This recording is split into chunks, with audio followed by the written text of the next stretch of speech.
Hi, it's Andy. Hi, it's Dave. Hi, it's Kirk. Welcome to the A.D.K Rock and Metal channel.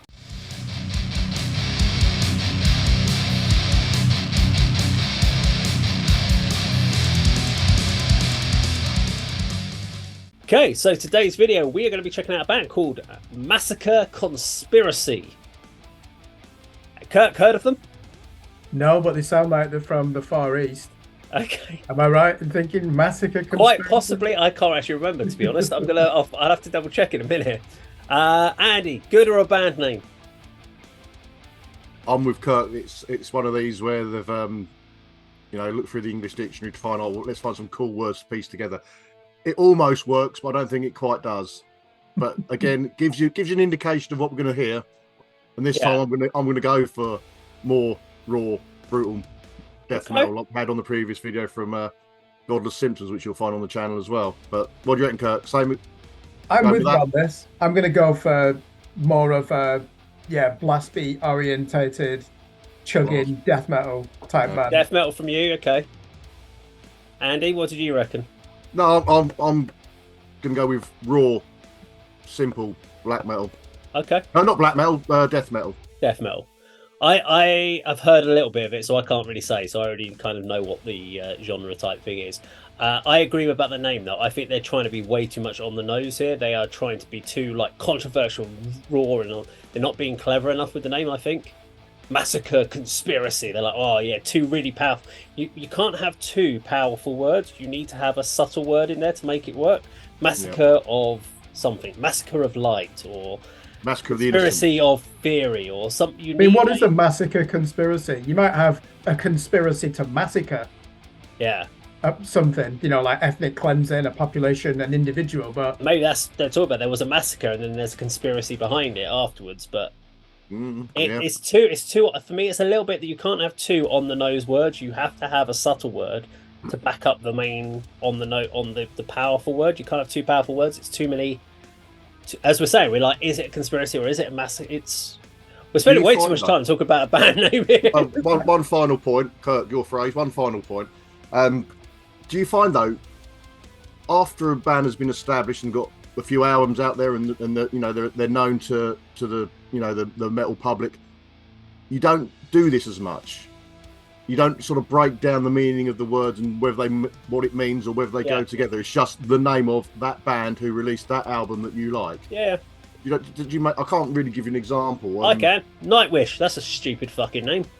Yeah. It is Nightwish. What the fuck does that mean? Yeah, but Great Nightwish. band. Stupid bloody name if you really think. Yeah, Nightwish is Nightwish now, isn't it? But yeah, when they first started, perhaps people raised eyebrows. What's a Nightwish? Doesn't make sense. Are you talking about? Is it a dream? Is that what you're dreaming about? Is that so? Actually, Nightwish is a good example because actually, if you try and phrase it as the syllable and do it two words, or you take it as one word, you're like, it doesn't mean anything. Yeah. And that's the way of looking at it. But we all just go, oh, it's Nightwish. We know it's Nightwish because it's established. Yeah. Anyway, let's go. What are we checking out? Massacre Conspiracy. Let's go check that out. Massacre Conspiracy. Yeah. Let's go check it out.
Okay, there we go. Kingslayer by Massacre Conspiracy. Just to give you a quick bit, they, I believe, if I remember my research, which could be wrong, Malaysian is where they're from. Let's throw it to let's go to Andy. What did you reckon of that track overall? Well, like you said, I don't know if we was recording at the point when we was discussing the band. I think we probably were. What? How did you describe the two words I used?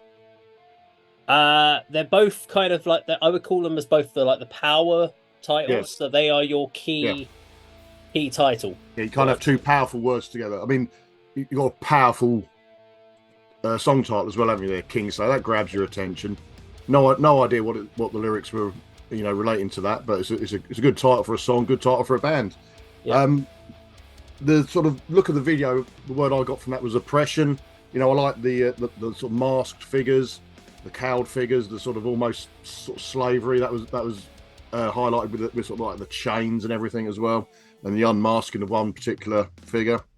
The song, would you call this metal, modern metalcore, Kirk, or deathcore? I mean, you was closer with your guess at the style when we were chatting before, but yeah, I mean, I like the drums, I like the vocals, where he had sort of like the two styles. He sort of was aggressive, and then he sort of dropped it down even lower for some parts of the verse, which I really liked. Sort of later on, sort of midsection, that there was a sort of passage by the guitarist sung in clean style, and I immediately thought, combined with everything else I'd heard, of a local Cambridge band, Far From Refuge. Very much their style. Their lead vocalist is similar to that.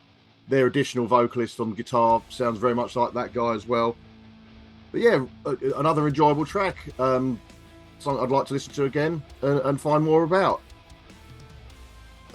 Decent video put together as well. Again, nothing too groundbreaking.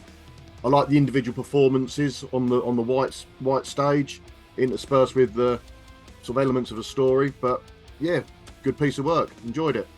Okay, Kirk.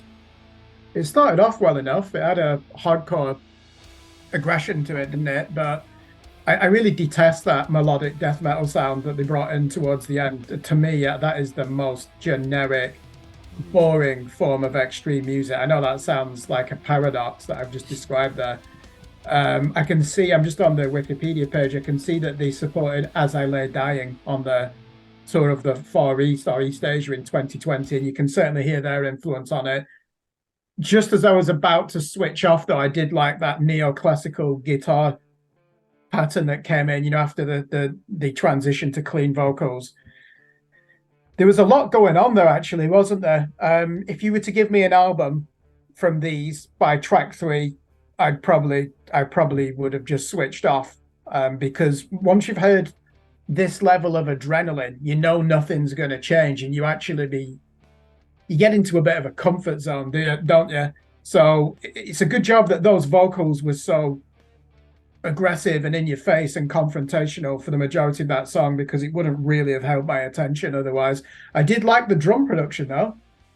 Dave, that reminds me of late 90s death metal. The production on there, it's quite a lot of EQ on the snare, and they've not gone over the top, have they, when they're miking up the double kick drums so that they end up sounding like sewing machines or typewriters. So I thought they did that very well. It was spiky, there was an edge to it, but sometimes they're trying to put too much into the song. I'll give you an example. When it changed rhythm and it went in a more of a groove chug based death metal tangent, they were trying to put piano sprinkles in. They didn't really go for me there. I appreciate they're trying to do something different. That was just incongruent though. So I'm finishing that song thinking, one, somehow it was predictable, even though there were many time changes, and two, I'm confused by it. I don't know if I'd need to listen to it again either, which to me is probably a bad sign. If I'm confused by something and don't really have an inclination to listen to it again, that's gonna put me off. Okay.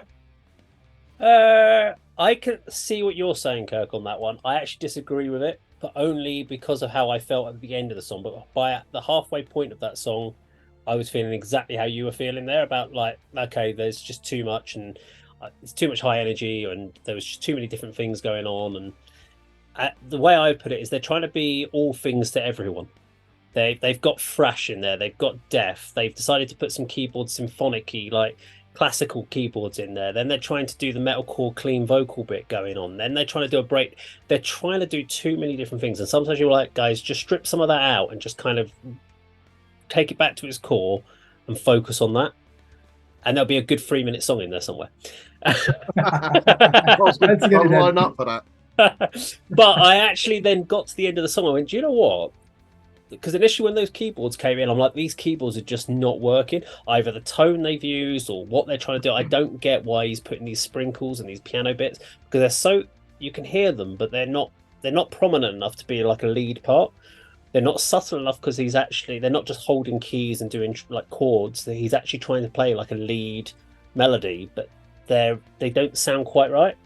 But the way I then looked at it is in a 3 minutes 40 seconds, they've tried to put in, like in most songs, you get it's like a chapter of a book, and that's the chapter you're listening to. They've tried to put in like 8 chapters in one song, and you need to look at each chapter individually and go, well, actually, this breakdown section, that was a whole chapter. Then they've got this keyboard part, and that's trying to be chapter number 5. And then you've got the clean vocal section, that's chapter 6. There's a story per section. And then they've bookended it with the similarities at the start and the end. And that's what I started thinking. I went, do you know what? I need to go back through this song to understand the individual sections of what they were trying to achieve on it. Because I think they are trying to be too clever by putting too many things in. Or they've just said, fuck it, and just decided just to play some random shit in the studio. I don't know. But they could have been trying to be too clever. I think that's why I would go back and listen to this again, because I want to analyze it more. There's something going on there that you can't do on one listen. I think it was a bit too busy on one listen to try and appreciate it for that. I have to say also, especially the clean vocalist, because obviously when he's growling and shouting into a microphone, you can't really tell what they're saying. So I didn't know, knowing these guys are from Malaysia, but when the clean vocalist kicked in, I'm like, shit, they're singing in English, and he's singing in English well. I was like, damn, you would think this guy was an English singer, not a guy from Malaysia that's singing in English, because there was no hit. And I'm not trying to disparage people by saying about accents, but you normally do when you get someone from a foreign country singing in English, you get like that tail off of the accent, which isn't a problem. But I was just surprised by the fact that I didn't hear any of that.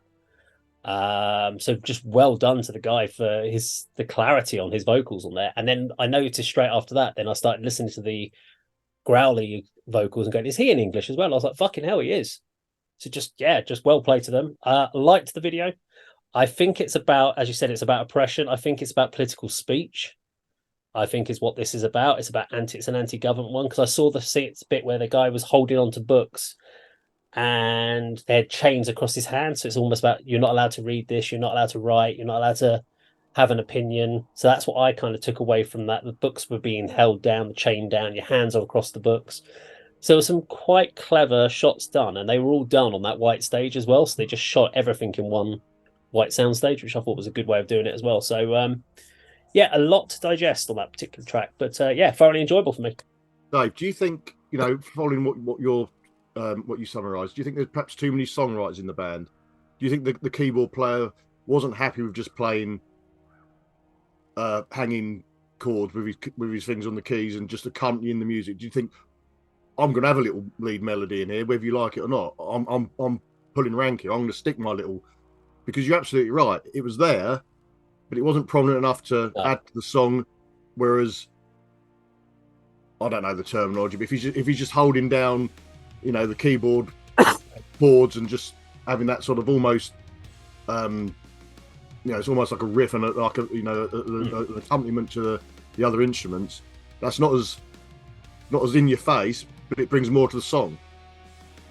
And you're on about the chapters as well. You're absolutely right. There was a lot in what was a relatively short song. There's a lot of styles, which means I reckon there's a lot of guys that do write in the band, and that they're all kind of trying to throw in lots of different influences because they don't want to sound like what you could say there is they don't sound like a traditional deathcore, metalcore band in a lot of cases, but what they have done is taken influences from lots of different ones. So I had to laugh during that video, because when the clean vocals came in, I was like, there it is. We knew that was coming at some point. We knew that at some point in there, someone's going, and it's the guitarist that's singing. It's always fucking the guitarist that always does the backing clean vocals. It's always a guitarist that wants to be a vocalist in a band.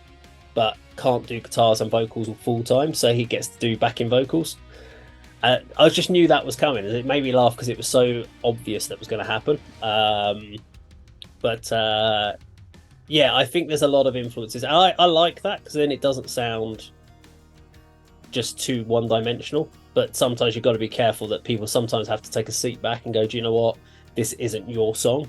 You need to sit back and just play this part of the track, and on the next track, you can write something and be like the lead. Sometimes it has to happen. Yeah. Unfortunately, if you get a lot of videos, okay then. Well, oh fuck it, I'm not going to be in the video then. Yeah. Screw you. I'm taking my keyboard. I'm going home. Yeah. Do you not think? Let's talk about probably the most famous band from Hertfordshire in the last 20 years, Enter Shikari. When I first heard them, they were the first ones where the keyboards and guitars were fighting each other, to use your phrase, and it was exciting at the time though, because we hadn't really heard someone mixing Dillinger Escape Plan almost with like rave keyboards, and then you had aggressive vocals. It was really colourful, wasn't it, and aggressive, but there was a tension and also an oxymoron at the heart of that music. You had aggression, and then you'd have these moments of euphoric uplift.